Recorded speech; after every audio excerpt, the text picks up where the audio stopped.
छात्रों नमस्कार। एक बार फिर से स्वागत है आज की क्लास में। जैसा कि आप लोग विदित हैं, 25 मार्च 2020 से कि भारत देश में संपूर्ण रूप से लॉकडाउन चल रहा है। तो उस लॉकडाउन किस कारण चल रहा है ये आप लोग भली भांति जानते हैं और आशा करते हैं हम कि आप लॉकडाउन का पालन कर रहे होंगे। और बड़ा ही चिंता का विषय है कि इस महामारी की चपेट में जो अभी तक हमारा ज़िला जालौन नहीं आया था, अब हमारा ज़िला भी इस महामारी से अछूता नहीं है। तो आप लोग समझ सकते हैं कि कितना संवेदनशील समय चल रहा है। तो इस समय में आप लोग पूर्ण रूप से घर पर ही रहें, घर से बाहर ना निकलें। अभी मैं कह रहा था कि काम से अगर बाहर निकलना पड़े तो ऐसा करें, मास्क लगाएं, गमछा बांधें। सबसे पहला मेरा यही आप लोगों से कहना है, आपसे, आपके परिवार वालों से, मोहल्ले वालों से, सभी से ये कहना है कि अब वो समय नहीं रहा। अब बिल्कुल ही घर से बाहर नहीं निकलना है। कितनी भी आवश्यक कार्य क्यों ना हो, उसके लिए हमारे प्रशासन ने नंबर दिए हैं, जिन नंबरों से आप अपनी आवश्यक सामग्रियों को, दवा है, आवश्यक सामग्री है, कोई भी है, वो मंगा सकते हैं। लेकिन आपको घर से बाहर नहीं निकलना है। अब ये समय आ गया है। हमें बार बार ये आपको दोहराया और हमें ये कहते हुए कोई हिचक नहीं है कि कुछ भी हो, भले ही आप घर में नमक से रोटी खा लें, एक टाइम रोटी खा लें, लेकिन घर से बाहर ना निकलें। ये बिल्कुल ही दृढ़ संकल्प कर लें कि आप लोगों को बाहर नहीं निकलना है। अगर आप निकले कि समझ लीजिए कि आप कहीं ना कहीं 100% खतरे की तरफ बढ़ रहे हैं। तो आप लोगों से ये हमारा व्यक्तिगत, सरकार की तरफ से, विद्यालय की तरफ से और समाज हित के लिए ये आग्रह है कि आप लोग पूर्ण रूप से लॉकडाउन का पालन करेंगे। अब ये बता दें बेटा आप लोगों को कि 27 तारीख में क्लास चल रहा है। मैंने आपको बताया था कि हम 26 तारीख में क्लास के लिए, यानी संडे को, अब क्या हुआ कि शासन ने संडे को ऑनलाइन क्लास के लिए अवकाश रखा हुआ है। तो इसीलिए आप लोगों को 26 तारीख का क्लास, संडे का क्लास नहीं मिला। तो अब 27 तारीख है आज। जैसा कि मैं पढ़ा रहा था, आप लोगों को देखा होगा कि वही एक वो लगा हुआ है कि ऑटोमोबाइल कक्षा 12 प्रथम प्रश्न पत्र compression ignition engine. Compression ignition engine में मैंने आपको ये देख रहे होंगे कि लगभग 20 तारीख से 20, 21, 22, 23 एक दिन तकनीकी खराबी के कारण आप लोगों को पास क्लास नहीं पहुंच सका। इसके लिए हमें खेद है, क्योंकि नेटवर्क प्रॉब्लम आ गई थी और लगभग 12-14 घंटे से 20 घंटे तक रही, जिससे वीडियो अपलोड नहीं हो सका। उसके लिए हमें खेद है, लॉस हुआ आपका, लेकिन आगे कहीं ना कहीं हम इसकी भरपाई कर देंगे। लेकिन सबसे पहले आप लोग ये देख रहे होंगे कि बोर्ड पे वही एक कंप्रेशन इग्निशन इंजन। देखें बेटा, ये बता दें कि कंप्रेशन इग्निशन इंजन, जैसे कि मैंने आपको पिछली क्लास में बताया था, कक्षा 11 में हमने आपको ये बताया था कि जिस प्रकार से इंजन के पार्ट यानी इंजन के भाग, काफ़ी बड़ा पार्ट था, चैप्टर था। तो जब इंजन के भाग हमने सभी जोड़ लिए, इसके बाद हमने इंजन बना लिया। अब इंजन में क्या घटनाएं घटित होती हैं, इन घटनाओं के अवलोकन के लिए हमने आप लोगों को बताने के लिए ऑटोमोबाइल इंजीनियर ने इनको डिवाइड किया है, अलग अलग पार्ट किए हैं। माध्यमिक शिक्षा परिषद उत्तर प्रदेश में व्यावसायिक शिक्षा के अंतर्गत ऑटोमोबाइल ट्रेड के पाठ्यक्रम में प्रथम प्रश्न पत्र में कंप्रेशन इग्निशन इंजन को दिया है। कंप्रेशन इग्निशन इंजन में ऐसा नहीं है बेटा कि कंप्रेशन इग्निशन इंजन अकेला डीजल इंजन हो, इसमें हमें पेट्रोल इंजन, क्योंकि पेट्रोल को भी हम कंप्रेस करने, कंप्रेस माने किसी वस्तु को दबाना। तो कंप्रेशन इग्निशन इंजन हम जो पढ़ रहे हैं, तो कंप्रेशन इग्निशन इंजन अकेला डीजल इंजन नहीं होता, ठीक है। जो कंबस्चन इंजन है उसमें डीजल पेट्रोल दोनों आते हैं। तो कंप्रेशन इग्निशन इंजन चैप्टर बड़ा है, और अगर इसे हम बार बार नहीं समझाएंगे तो शायद ही ये आप लोगों की समझ से परे हो जाएगा। मैं प्रयास करता हूँ कि सरल से सरल भाषा में और थ्योरिकल भाषा में आप लोगों को समझाया जाए। तो आपने देखा होगा हमने इसमें पेट्रोल, डीजल, 2 स्ट्रोक, 4 स्ट्रोक सभी इंजनों के बारे में बताया, और सुपर चार्जर के बारे में बताया। सुपर चार्जर के आपको हमने ग्रुप पे, जो कक्षा 12 का ग्रुप बना हुआ है, उस ग्रुप पे हमने सुपर चार्जर के तीनों प्रकार के सुपर चार्जर के चित्र डाले हैं पीडीएफ में, जो आप लोग उन्हें बना लेंगे। और आज की क्लास में हमने आपको 2 स्ट्रोक और 4 स्ट्रोक में अंतर बताए थे।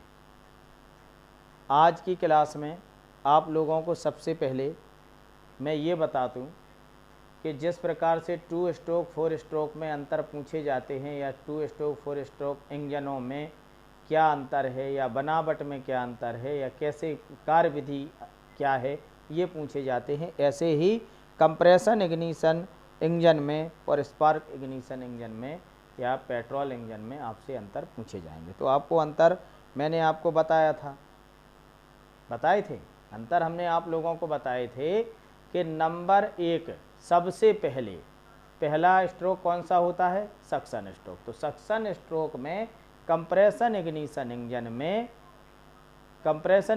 इंजन में सिर्फ और सिर्फ साफ हवा इनलेट पोर्ट या वाल्व के रास्ते सिलेंडर के अंदर प्रवेश करती है, और पेट्रोल इंजन में हवा और पेट्रोल का मिश्रण जाता है। डीजल इंजन में जो कंप्रेशन अनुपात जो होता है, ये अंतर मैं बता रहा हूँ, क्या अंतर है। कंप्रेशन जो अनुपात होता है वो 1:12 से 1:22 होता है, और इसमें 1:4 से 1:10 होता है पेट्रोल इंजन। ये मैं आप लोगों को ओरल बता रहा हूँ। इसके बाद सुन लें बेटा, थोड़ा ध्यान से सुन लें, हमारे सभी छात्र ध्यान से सुने, क्योंकि बार बार आपको वीडियो पॉज करना पड़ेगा, देखें सुने, क्योंकि बार बार सुनने से, जिस तरीके से देखा होगा कि कोई घटना होती है, जैसे आप स्वयं पढ़ते हैं तो वो याद देर में होती है, लेकिन अगर कोई इसको सुनाए, कोई घटना या कहानी, ये दिमाग इस तरीके का होता है कि कोई चीज़ सुनने से दिमाग बहुत जल्दी उसको अपने अंदर समाहित करता है, यानी स्टोर करता है। ऐसे ही हम अभी आपको ये सुना रहे हैं। इसके बाद जब ये चैप्टर में ख़त्म होगा, इसके बाद पूरे चैप्टर की, क्योंकि हमारे यहाँ जो पढ़ाई का मैटर है वो प्रश्न उत्तरी मैटर है, प्रश्न उत्तर में ही पढ़ाई होती है, अभ्यासी प्रश्न हैं। तो मैं अभ्यासी प्रश्नों के साथ साथ मैं आपको संपूर्ण इस चैप्टर के कंप्रेशन इग्निशन इंजन के संपूर्ण चैप्टर का मैं वर्गीकरण से लेके पूरा अंत तक बाल्बों की टाइमिंग, बाल्ब का काम या डेटोनेशन या इस पूरे 2 स्ट्रोक 4 स्ट्रोक के चरण, ये सभी का मैं आपको एक PDF आपके ग्रुप में डालूँगा, जिसे आप बखूबी बहुत साफ और स्वच्छ राइटिंग में फेयर लिखेंगे। तो मैंने क्या बताया, नंबर 2, डीजल इंजन कंप्रेशन का जो अनुपात होता है वो कितना होता है, 1:12 से 1:20 होता है, या 20 से 22 होता है। और पेट्रोल इंजन में 1:4 से 1:10 होता है। डीजल इंजन में अपन फ्यूल कैसे जलाते हैं, डीजल इंजन में फ्यूल जलाने की पद्धति क्या है, डीजल इंजन में फ्यूल को गर्म हवा के ऊपर स्प्रे करके जलाया जाता है, जबकि पेट्रोल इंजन में या स्पार्क इग्निशन इंजन में स्पार्क प्लग की सहायता से हम फ्यूल को जलाते हैं। ठीक है, अब ये फ्यूल जल गया। अब अगला आपका आता है डीजल इंजन में। जो डीजल इंजन में होता है कि फ्यूल कैसे पहुंचते हैं, कैसे फव्वारा करते हैं, तो इसमें इंजेक्टर के द्वारा पहुंचता है और वहाँ कार्बोरेटर के द्वारा पहुंचता है, इसमें पेट्रोल इंजन में। आगे डीजल ऑयल, एक महंगाई के हिसाब से या फ्यूल के हिसाब से डीजल और पेट्रोल में रेटों में अंतर होता है। तो डीजल इंजन फ्यूल में सस्ते होते हैं, खर्चे में सस्ते होते हैं, और पेट्रोल इंजन जो है वो खर्चीले होते हैं, क्योंकि पेट्रोल महंगा होता है। यानी एवरेज के मामले में डीजल इंजन कम खर्चीले होते हैं। डीजल इंजन मूल रूप से या अधिकांश अधिक शक्तिशाली बनाए जाते हैं, और बड़े इंजन, बड़े से बड़े इंजन बनाए जा सकते हैं, लेकिन पेट्रोल इंजन कम शक्तिशाली और छोटे इंजन होते हैं। ठीक है, ये अंतर किसमें हो गया, डीजल इंजन में और पेट्रोल इंजन। अब हम आते हैं वाल्व टाइमिंग, क्योंकि कंप्रेशन इग्निशन इंजन में वाल्वों का बहुत ही महत्व होता है। वाल्व जिस तरीके से अपने शरीर में हृदय होता है, हृदय में वाल्व पाए जाते हैं, कोई भी वाल्व डिस्टर्ब हो जाए तो पूरा शरीर डिस्टर्ब हो जाता है। उसी प्रकार इंजन के अंदर वाल्व डिस्टर्ब हो जाएं, खराब हो जाएं, वाल्वों की टाइमिंग डिस्टर्ब हो जाए, तो ये मान लो कि पूरे इंजन की जान परेशान हो जाएगी, डिस्टर्ब हो जाएगी, ताकत उसकी क्षीण होने लगेगी। तो वाल्व टाइमिंग के बारे में मैं आपको बताता हूँ कि 4 स्ट्रोक पेट्रोल इंजन की कार्य प्रणाली में बताया गया है कि सिद्धांत रूप से वाल्व किसने पे खुलते हैं कि जब टीडीसी पे पिस्टन पहुंचने, टीडीसी से नीचे बीडीसी पे चलना प्रारंभ होता है, तो उस समय वाल्वों का जो खुलना होता है, आपने देखा होगा कि समय से पूर्व वाल्व खुलने चाहिए। टीडीसी से जैसे ही सक्शन मोड में आए पिस्टन, बेस उसी समय वाल्वों को बिफोर खुलना चाहिए और बिफोर बंद होना चाहिए। कंप्रेशन के समय वाल्वों को कुछ अंश पहले खुलना चाहिए, कुछ अंश बाद तक खुले रहना चाहिए। ये जो टाइमिंग होती है, ये टाइमिंग बहुत ही महत्व रखती है। इसको क्या कहते हैं, वाल्व टाइमिंग। वाल्व टाइमिंग को अपन लोग वाल्व टाइमिंग चेन होती है सेट करने के लिए, जिसमें वाल्व टाइमिंग को सेट किया जाता है। यानी और बड़े इंजनों में अधिकांश हम लोग डांसिंग पोजीशन में वाल्वों को सेट कर लेते हैं। तो जब भी थोड़ा समझ लें छात्रों कि बाल्ब टाइमिंग या बाल्ब जो इंजन में बाल्ब होते हैं, ये बाल्बों को रिप्लेस करना, बाल्बों को बदलना थोड़ा कठिन होता है, लेकिन जब इसको पूर्ण मनोयोग से समझा जाए, देखा जाए, तो कोई भी चीज़ कठिन नहीं होती है। थोड़ा पेचीदा होते हैं बाल्बों को लगाना, क्योंकि बाल्बों की पूरी असेंबली होती है, रॉकर आर्म असेंबली से बाल्ब चलते हैं। तो ये बाल्बों का एडजस्टमेंट मुख्य चीज़ मैंने क्या बताई कि बाल्ब समय से पूर्व खुलने चाहिए और समय के बाद तक भी खुले रहने चाहिए। एक समय वो होना चाहिए कि इनलेट और आउटलेट बाल्ब दोनों खुले रहना चाहिए। ये हमने आपको बाल्ब लीड, बाल्ब लैग इस सब में पढ़ाया है। आगे पे जो आपका पिछला वीडियो है उसमें मैंने ये बताया है। सबसे ज़्यादा मैं आपको बता दूं कि इसमें महती भूमिका रखता है एग्जॉस्ट बाल्ब, क्योंकि एग्जॉस्ट बाल्ब में जली हुई गैसें हमें सिलेंडर से बाहर निकालनी होती हैं। जब सिलेंडर से बाहर हमें जली हुई गैसें निकालनी हैं तो स्वाभाविक है, क्योंकि जली हुई गैसें अगर सिलेंडर से बाहर समय से नहीं निकलेंगी तो इंजन में कई तरीके के दोष आने लगते हैं।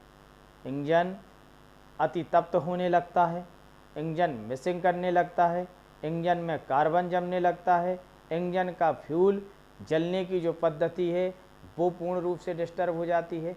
तो एग्जॉस्ट वाल्व को हम लोग थोड़ा ज़्यादा ध्यान देते हैं। इसमें एक आपका प्रश्न ही होता है आपके इंटरमीडिएट में ऑटोमोबाइल में कि एग्जॉस्ट वाल्व को समय से पूर्व खोलने और बाद में बंद करने के क्या लाभ हैं।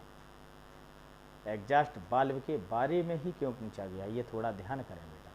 आपके लिए एक आपके उसमें किताब में इंटरमीडिएट में जो दिया गया है सिर्फ एग्जॉस्ट वाल्व के बारे में ही ज़्यादा दिया गया है, तो थोड़ा समझ ले बेटा। एग्जॉस्ट वाल्व पे हमने बताया क्यों ध्यान दिया गया। और हाँ, एक चीज़ और, सभी छात्र ध्यान दें हमारी बात पे। अभी आप लोग घर में शिक्षण कार्य कर रहे हैं, हम आपको पूरा जितना भी शिक्षण से संबंधित, आपके विषय से संबंधित जितना भी मेरे पास मटेरियल है वो मैं आपको मुहैया कराऊंगा। लेकिन जैसे ही लॉकडाउन खुलता है, मैं प्रयास कर रहा हूं, अभी भी मैं प्रयास कर रहा हूं कि हमारी प्रकाशन से जो किताबें छापते हैं, क्योंकि अभी इंटरमीडिएट में ट्रेड में ऑटोमोबाइल में सरकारी मुद्रण की किताब हम लोगों को उपलब्ध नहीं है, तो गैर सरकारी मुद्रण होता है। तो इसमें मैंने जो पाया, मैं कोई एक किताब का कोई प्रचार नहीं कर रहा हूँ या कंपनी का कोई प्रचार नहीं कर रहा हूँ, लेकिन जो मैंने पाया साफ़ सुथरी लेखनी और साफ़ सुथरे चित्र मैंने रीडर चॉइस में पाया है। रीडर चॉइस की जो किताबें हैं, तो रीडर चॉइस की किताबों में, क्योंकि भारत प्रकाशन की भी आती हैं, लेकिन क्या है कि रीडर चॉइस ने जो इंटरमीडिएट माध्यमिक शिक्षा परिषद उत्तर प्रदेश में जो कोर्स दिया गया है उसके अनुरूप इन्होंने किताब को काफ़ी मेहनत करके छापा है। तो इसमें साफ़ सुथरा दिया गया है, चित्र भी साफ़ हैं, लेखनी भी सही है।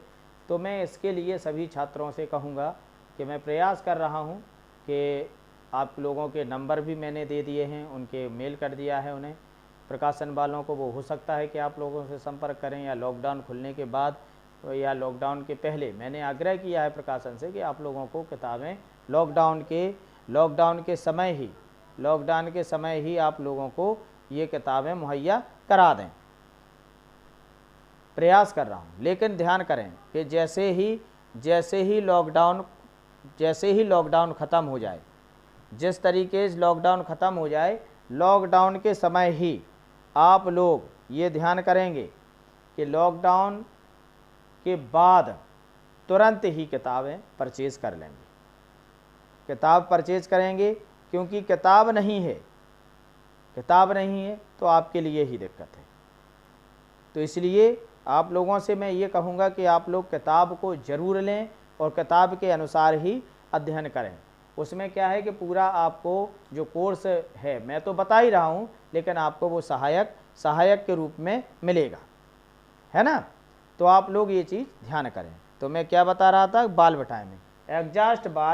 एग्जॉस्ट बाल्ब समय से पूर्व खुलना और बंद होना, समय से पूर्व खुलना और बंद होना क्यों आवश्यक है,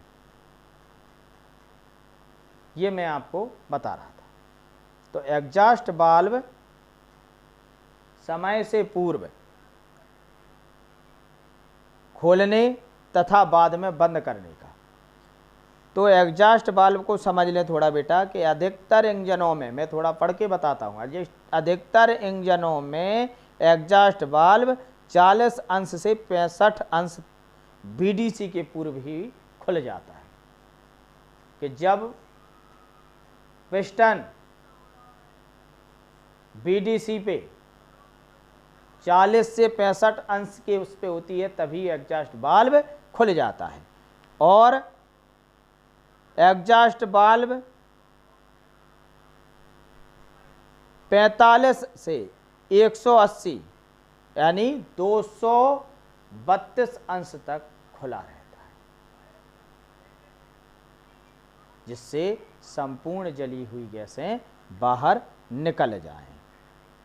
थोड़ा सुना दें, अधिकतर इंजनों में एग्जॉस्ट बाल्ब 40 से 65 अंश तक बीडीसी के पूर्व ही खुल जाता है। इसी प्रकार 5 से 10 टीडीसी के बाद तक खुला रहता है। 5 अंश से 10 अंश बाद तक खुला रहता है। एग्जॉस्ट के समय अधिक से अधिक गैसें सिलेंडर से बाहर निकल पाएं, ऐसी बाल्ब की टाइमिंग हम सेट करते हैं। बाल्ब टाइमिंग के लिए एक मानचित्र बनाया गया है, तो वो हम आपको पीडीएफ में डाल देंगे। अब हम आपको आज के वीडियो में बस इतना ही मैं दे रहा हूँ, क्योंकि आपको मटेरियल मैं काफ़ी डालूँगा, तो वो आपको लगभग 1.5 से 2 घंटे लगेंगे उसको करने में। तो मैं आपको आज की क्लास यहीं स्थगित करता हूँ और कल आपको संपूर्ण ये चैप्टर, पूरा चैप्टर मैं ख़त्म ही कर दूँगा। इस चैप्टर में डेटोनेशन और PVR1 जो हैं वो मैं आपको अगले क्लास में पढ़ाऊँगा। डेटोनेशन के बारे में थोड़ा सुन लें क्यों इसको, इस चैप्टर को। डेटोनेशन क्या होता है, मैंने आपको बताया था कि जब हवा और ईंधन के मिश्रण में डिस्टर्ब हो जाता है, जो अनुपात होता है वो डिस्टर्ब हो जाए, या इंजन में कार्बन आ जाए, इंजन में कार्बन आ जाए, यानी प्रज्वलन यानी पावर स्ट्रोक में जिस तरीके से हमें फ्यूल को जलाना है, जिस तरीके से हमें फ्यूल को जलाना है, अगर वो फ्यूल जलने में दिक्कत हो रही है तो उसको डेटोनेशन बोला जाता है। जलने में दिक्कत है कि यकायक विस्फोट के साथ जलना, या राउंड में जैसे हमने बताया था कि तरंग के रूप में जलना। अगर तरंग के रूप में फ्यूल जलने लगता है तो वो डेटोनेशन दोष कहलाता है, क्योंकि इसमें सिलेंडर के अंदर फ्यूल को एक स्पीड के साथ जलना होता है, कि एक स्पीड के साथ फ्यूल जले। समझ रहे ना, कि एक साथ ब्लास्ट के साथ फ्यूल जले, तभी तो पिस्टन को धक्का हम लगा पाएंगे। इसका जैसे हम मैं उदाहरण दूं, आप लोग आतिशबाजी करते हैं, चाहे वो शादी विवाह हो या खुशी का माहौल हो या दीपावली का त्यौहार हो या नव वर्ष के उपलक्ष्य में आतिशबाजी करते हैं। आतिशबाजी में देखा होगा कि बारूद एक ही होता है। उस बारूद से हम चक्री बना लेते हैं, रॉकेट बना लेते हैं, उसी बारूद को हम विस्फोट कराते हैं, उसी बारूद से हम विस्फोट करा देते हैं। तो क्या होता है कि जब विस्फोट की पोजीशन होती है तो उस समय देखा होगा कि एक कार्क में या गोले को सुतली से या ठोस उसमें बांध दिया जाता है और अंदर बारूद होता है। बारूद को एक बत्ती के द्वारा एक बार में एक पॉइंट से उसमें चिंगारी दी जाती है, तो सीधा विस्फोट हो जाता है। और वही एक ये मान लो छुरछुरिया होती है, उसमें लगी होती हैं, आग देखा होगा, आग लगाते हैं तो छोटे छोटे स्टार से निकलते हैं, जबकि बारूद वही होता है। इसी प्रकार हमें अंदर बारूद को, यानी जो फ्यूल है, फ्यूल को बारूद के रूप में विस्फोट कराना है, गोले के रूप में विस्फोट कराना है। तो इसके डेटोनेशन के जो कारक होते हैं वो मुख्यतः 3 कारक होते हैं। एक होता है अदक्ष दहन, एक शक्ति हानि, यानी जो होता है मुख्य कारक, सॉरी मैं कारक बता रहा हूँ, कारक जो होते हैं एक तो ईंधन से संबंधित कारक होते हैं, कभी ईंधन फ्यूल में कभी कभार पानी मिल जाता है, टंकी में वाष्पीकरण होने से वाष्प बन के वाष्प ठंडा होके पानी के रूप में फ्यूल में मिल जाता है, तो एक तो ये ईंधन से संबंधित होता है। दूसरा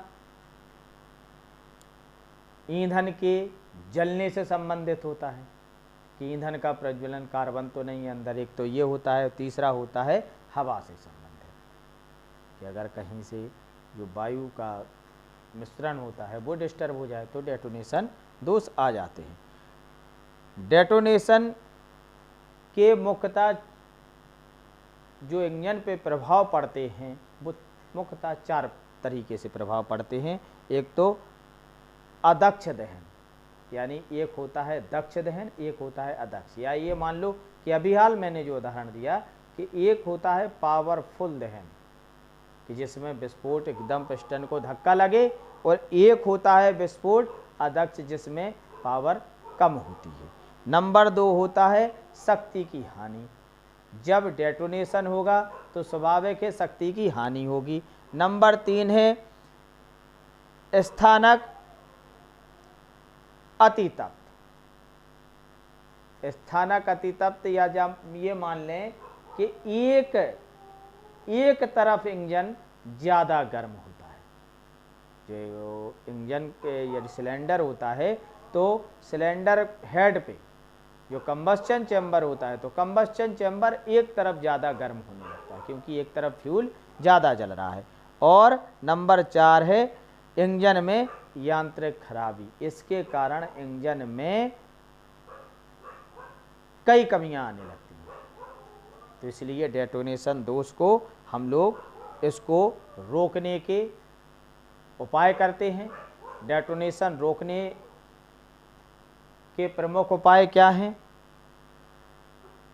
कि इसमें 3 विधियां होती हैं। एक तो होती है प्रति नॉक कारक, कि जो नॉकिंग होती है उसको हम दूर करें, फ्यूल को सही तरीके का इस्तेमाल करें, फ्यूल की जांच करें।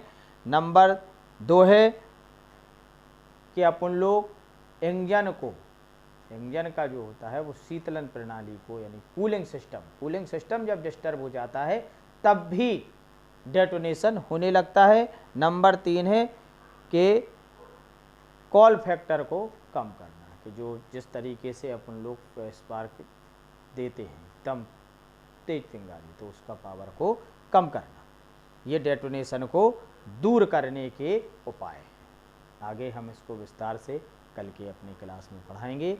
आज की क्लास यहीं पर स्थगित करते हैं। आपने डेटोनेशन के बारे में सुना, आप डेटोनेशन का अध्ययन करेंगे और डेटोनेशन क्या है, किस कारण से होता है, इसके कारण क्या हैं, निवारण क्या हैं, ये जो हमने अभी स्पीच दी है उसके अनुसार आप लोग लिख लेंगे। इसी के साथ मैं अपनी क्लास को विराम देता हूँ। पुनः आप लोगों को निर्देश देता हूँ कि लॉकडाउन का संपूर्ण पालन करें, घर पर ही रहें, अकारण भी अब घर से नहीं निकलना है। प्रयास ये करना है कि जो है जैसा है आपके घर के अंदर जो भी है आप उसी में संतोष करें, उसी में अपना गुजारा करें, सुरक्षित रहें, स्वस्थ रहें। सभी लोगों से यही मैं अपील करता हूँ। धन्यवाद।